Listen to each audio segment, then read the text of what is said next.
Assalamualaikum warahmatullahi wabarakatuh. Hai teman-teman, pada kesempatan di video kali ini Sigit Tegal Binangun ingin memberikan tutorial penting kepada kalian semua tentang bagaimana cara proses mengukir yang benar, yang dimulai secara detail dari awal, serta tahapan-tahapan yang kemungkinan penting untuk kalian cermati. Lalu demi mempermudah agar konten saya mudah dipahami, di sini saya akan mengukir dengan 4 tahapan. Oke, selanjutnya kita ukur dulu berapa ukurannya. Ukuran batu sendiri adalah 33 dikali 38 ya teman-teman.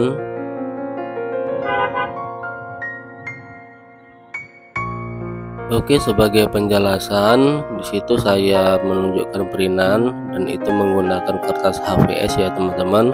Tentunya teman-teman tahu kertas HVS itu hanya mempunyai kelebaran 20 dan ketinggian 30. Tentunya tidak sampai ya teman-teman dengan batu granitnya. Lalu kenapa bisa lebar seperti itu? Teman-teman bisa lihat kan di situ saya sambungkan. Kemudian jika batu granitnya kita desain dengan ukuran 33 dikali 38, tentu untuk perinan tidak sebesar itu ya teman-teman. Lalu perinan kita pola dengan ukuran 29 dikali 34 agar di sisi kanan kiri, bawah dan atas mempunyai free 2 cm. Oke, langkah awal mari kita lakukan proses pengeleman. Teman-teman, sebagai pembelajaran agar kalian tidak tersesat, penting di sini saya ingatkan untuk selalu mengikuti langkah-langkah serta alat-alat yang saya pergunakan. Di sini saya jelaskan untuk pengeleman sendiri saya menggunakan lem kertas dengan merek Kohl karena saya sudah mencobanya sendiri bertahun-tahun dan lem Kohl ini tidak merusak granit pada umumnya, karena kalau lem yang lain mungkin mendapatkan imbas di kemudian hari sehingga nanti teman-teman akan mendapatkan komplain dari pelanggan karena radiasi dari lem itu sendiri. Kemudian untuk menempelkan perinan di sini perlu kepadatan yang sangat tinggi. Tentunya jangan sampai bergelombang sedikit pun agar tidak mengganggu pergerakan diamond saat kita goreskan. Lalu penting diketahui pengalaman saya pribadi, saya akan meninggalkan lem ini selama 5 menit dulu, baru kemudian saya lakukan pemahatan pertama ya teman-teman. Jangan langsung dipahat karena lemnya di bawah masih basah, takutnya kalau dipaksakan diamondnya mudah tumpul ya, karena terlilit dari lem itu sendiri. Sambil menunggu, baiknya saya perlihatkan dulu mata-mata ukir bentuk apa yang saya gunakan untuk memahat di kali ini. Teman-teman, untuk menggrafir prasasti makam dengan ukuran ini saya menggunakan diamond drill ukuran 4 mili yang bentuk bola 6 mili, kemudian ada bentuk bola 3 mili dan kemudian ada bentuk bola 2 mili untuk sebagai finishing terakhir.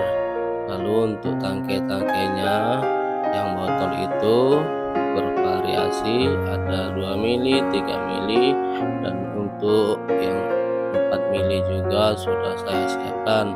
Tentunya diamond saya ini, mata ukir saya ini bukan baru teman-teman, semuanya bekas. Kemudian di sini saya menggunakan mesin grafir yang jumbo dengan merek Vitek. lalu mini grinder dengan merek Molar. Oke, yang pertama kita akan memahat bagian bingkai terlebih dahulu ya teman-teman. Saksikan terus ya.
Minta cukup itu ya.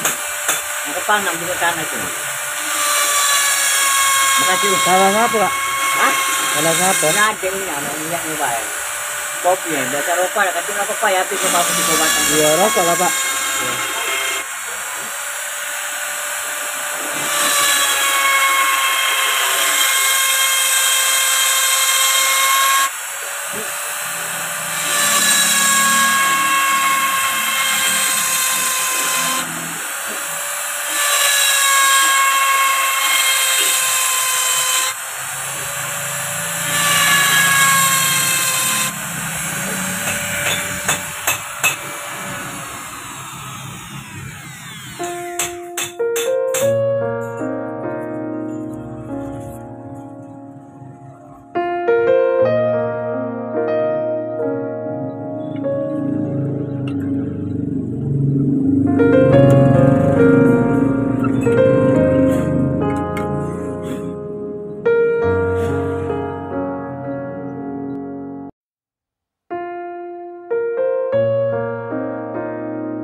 Oke, setelah kita selesaikan tahap ke-1, kemudian kita tahap kedua untuk bagian innalillahinya terlebih dahulu ya.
Kemudian untuk langkah ketiga kita langsung ambil di bagian bawah, bagian yang lahir, wafat dan pukul itu terlebih dahulu ya teman-teman, karena mata ukirnya masih tertempel di situ. Daripada gonta-ganti, kita lanjut langsung ke bawah dulu.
Setelah selesai tahap ketiga, lalu kita lakukan tahap keempat. Untuk pemahatan pertama kita menggunakan drill 4 mili ya teman-teman, yang kemudian nanti kita lanjutkan dengan bola yang ukuran 8 mili.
Oke, selanjutnya kita gunakan diamond yang bentuk bola dengan ukuran 8 mili ya teman-teman, untuk huruf yang bagian besar.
Oke teman-teman, untuk bagian finishing saya perlihatkan ala kadarnya saja untuk mempersingkat waktu, karena ini waktunya cukup lama. Nah, beginilah hasilnya teman-teman, pekerjaan kita tadi. Terima kasih untuk teman-teman yang sudah menonton video saya. Semoga video saya ini dapat menjadi manfaat, dan terima kasih atas dukungannya selama ini. Terus dukung channel Sigit Tegal Binangun dengan cara subscribe, like, comment, dan share jika dinilai bermanfaat untuk teman-teman semua. Saya ucapkan wassalamualaikum warahmatullahi wabarakatuh.